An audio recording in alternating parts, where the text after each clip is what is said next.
Hello and welcome to the Keva podcast, where we talk about life and past experiences. Today, our theme will be about celebrity influencers. I'm here with Caitlin and Eva. Okay, so first up, I wanted to talk about Lady Gaga. Why? So I recently watched a movie about her. It's called Gaga 5'2", which is interesting. Yeah, isn't that on Netflix? Yeah, it's on Netflix, and it's a good documentary. Our sponsor today. It's a good documentary because, first off, I didn't know she was 5'2". She always wore, oh my gosh, I have to burp. She always wore, high heels and stuff, so I pictured her as, a big girl, but... I didn't know that either. Wow. Yeah, so she's actually really short. But it explains, her difficulties and everything, and I, found it interesting because she went from being such a crazy pop star to being, a country singer. Because she really wanted to change her life, so she started making that playlist called Joanne, which I really liked. And the one movie she was in. What's it called? A Star is Born. A Star is Born, yeah, I saw that. That was so good. It looks like a good movie. Yeah, and, I love, how she's changing into a country singer. Because, I feel like it fits her way more. Yeah. Because everyone, when you think of Lady Gaga, you think of, all this, makeup. Meat dresses. Yes, and, crazy, stuff. And now, when she was in A Star is Born, you could, you saw her, her real hair. And she wore, natural makeup. And it's, she's very, She's changed. Yes. But changed for the better. Yes. And in that movie, it talked about the controversy of her changing. They're we want the real Gaga. We feel like she's faking, acting like the real person that she is. They feel like that was fake. But, she didn't really care about it. She just kept going, which is good, because that's, a good influence for us. Yeah. So, Caitlin, who's your celebrity influencer? Just got this out, but, I don't know. Probably should have talked about this before. Yeah.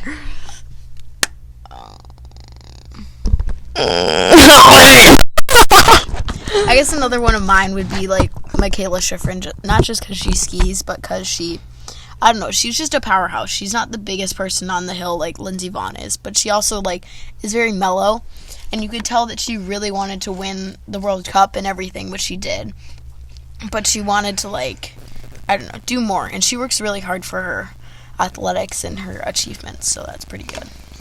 Probably one of mine is Khalid.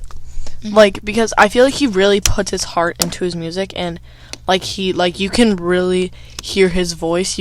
I don't think he uses that much auto-tune, because you can really hear his voice, and his songs are real. They're I don't know how to explain it, but if you listen to them, you can tell that he put his heart into them, and that he's just such an influential person, and it's just he's my idol. If I met him, I would bawl my freaking eyes out. Yeah.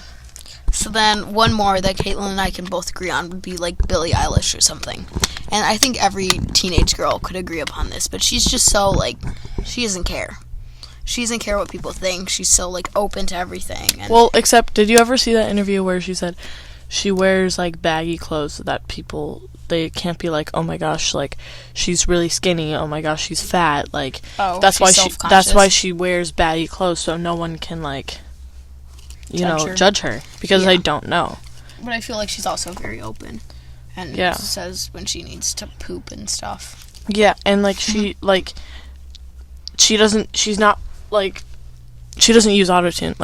Her voice is just genuine. Yeah, it's not yeah. Okay, moving on to the next topic. We did this in the last podcast, but what we're going to talk about is skiing incidents. So Caitlin has a very special incident to tell us about. Go for it. Okay, so I think it's 2015 or 14, and me and my family are on a skiing trip in Utah. And Colorado. Oh yeah, Colorado. Well, we went to Utah and Colorado. But so we're at Copper Mountain, and we're just skiing around, having a really fun time. Copper Mountain's actually one of my favorite mountains. It was really fun. You should go there. Except for this incident. That kind of sucked. But, okay. So pretty much what happened is, so my brother's off skiing somewhere. I don't even know where he is. So me and my dad and my mom, we go to this it's kind of like this concession stand, but it's like in the middle of the mountain. It's like really small. You can get like candy bar or something. So we went in, got candy bars and stuff, and my mom was having like a lot of trouble getting like her ski on, and like it was taking like forever. And I was like, I'll just meet you guys at the bottom because I thought I knew the mountain. Guess what? I didn't. Yeah. So pretty much we are just I'm skiing down. Think I know where I'm going, and you probably think it's just like a straight like down. No, but like you have to like take some turns and like it's very complicated. Yes, it's a very complicated mountain. So I'm going down, and since a little like 9-year-old Caitlin, I just was too scared to ask somebody to be like, hi, how do you get down, or like, can you find my parents for me, because I need help. Because this is how I would ask someone. I would see them ski past me and would go, because I was so scared.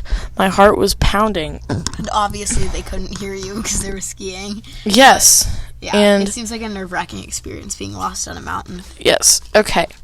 So I'm like, okay, maybe if I just ski a little bit farther, I'll like find like the end. Yeah. So I'm going just under this chairlift because obviously it leads somewhere. So I'm just going like by it, and I see my dad at the top, and my dad's like, Caitlin, like follow the chairlift down, and you'll find it, or like you'll find like your mom, like your mom's down there. I'm like, okay. I don't think he literally meant like go straight under. I think he probably meant like go to the side and then just watch like the chairlift. So I'm like, oh. So I'm going right under the chairlift, like dead center, like going right under it to make sure I don't like lose it or anything. And so, okay, this is in Colorado where there's mountains, not like in Minnesota where there's just like, like hills or like, yeah. So, like a blue square in like Colorado is like a black diamond in Minnesota. So you can see like the difference. Yeah. So I hit a black diamond, which is probably like a double or triple black diamond in Minnesota, with moguls on it. Moguls! 9-year-old Caitlin on moguls with a double black diamond. Okay, so I'm literally like pizza, like all the way down, scooching on my booty, and I finally see my mom, and I'm like, oh my gosh. So I'm like going like 60 miles an hour. That's what it feels like. And I just body slammed her because I was just like, oh my gosh. And then my brother and my dad were like, you want to go skiing? I'm like, you really think I just got lost in a mountain? You want me to go skiing again?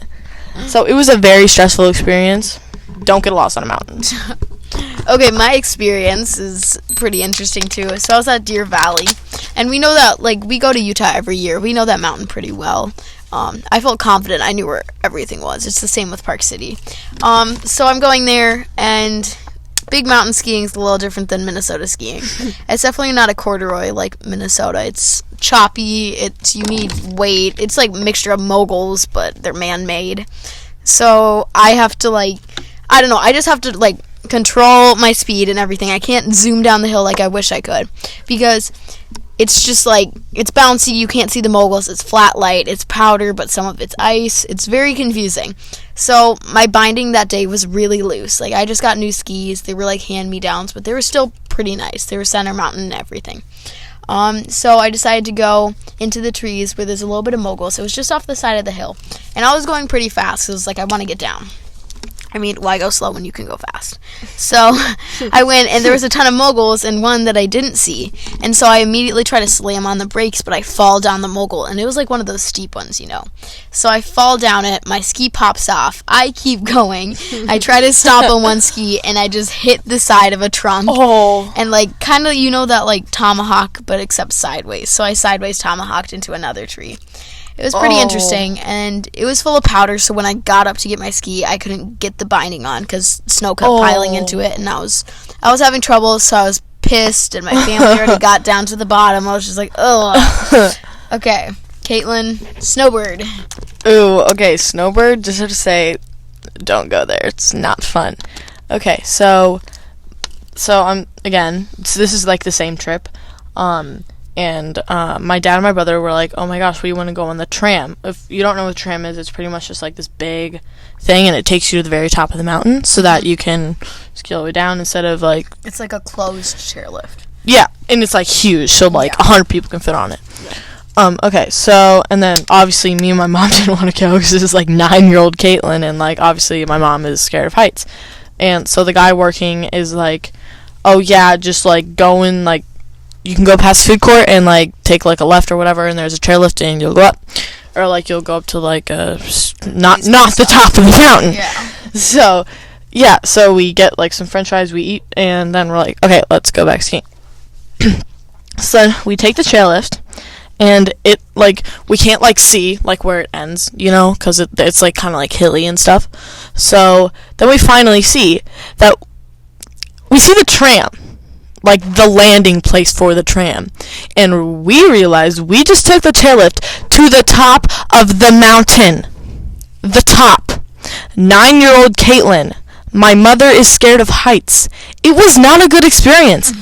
We see my brother and my dad like going down one of the trails, and we're like we're waving, we're like, oh my gosh, and they're like really confused, like, what are you doing up here? And we were like, it was just so stressful. It took us like 2 hours to get down. We had to take all like the blue squares and like the green circles. So many switchbacks on that mountain. It took a very long time. And then my brother and my dad like got down like before us, and they were like, hey, like, want to go like do this? And we're like, no. Just simply no. Okay, no. Now there's one more story that I want to tell about snowbird while we're still on the topic of it. I went there this summer. Not this summer. I went there this winter for spring break, and like we do, but we usually don't go to Snowbird because like we haven't had good experiences there. That's a good mountain, but it's just not for our family. So we decided to go there instead of Alta, which was not a good decision. Oh, Alta's the best. Yeah, so it wasn't the best decision, but we went there. And it was like super warm at the beginning, so you know how it's like slushy and it's so hard to like ski fast and stuff. So we moved over to the other side of the mountain. I forgot what it's called. But we had to go through like that tunnel thing and everything. And once we got to the other side, we're like, oh my gosh, it's like getting colder and the wind is like crisp and everything. So we went up to the top and had some food. And by the time we came out, the weather had completely changed. Whoa. So the lighting was flat. We could tell that there was a big storm coming. It was cold. It was windy. And me and my dad, we decided to go over to the other side of the mountain and find some moguls because he wants to take video to like show us examples for his clinics or whatever. So we go and take videos, and that was like pretty good. We found some good powder. It wasn't bad over there, but when we get over to the other side of the mountain where we were before, the slush completely hardened and turned into something called coral, where it's like where it ices over and everything, and it's just not slush, it's just ice. So we're going down, the lighting's flat, like the hill that we're going down to get back says avalanche danger, like don't go down here, cliffs and everything. So we couldn't see anything. I was full on doing a pizza, and this was this year. Like, I shouldn't be doing a pizza. No. I was doing a pizza down the hill. It was not good. Little disclaimer, Eva's like a very experienced skier, so like a pizza for her is like dumb. A somersault in gymnastics. Yeah. So, yeah, I didn't like it. It was not fun. And finally we got back. My mom was just like, where were you guys? We're like, we just had an experience. Pretty great. It was cold, but still fun. Okay, so that's all we have for the Keva podcast. Hope you enjoyed our talks about celebrity influencers and skiing.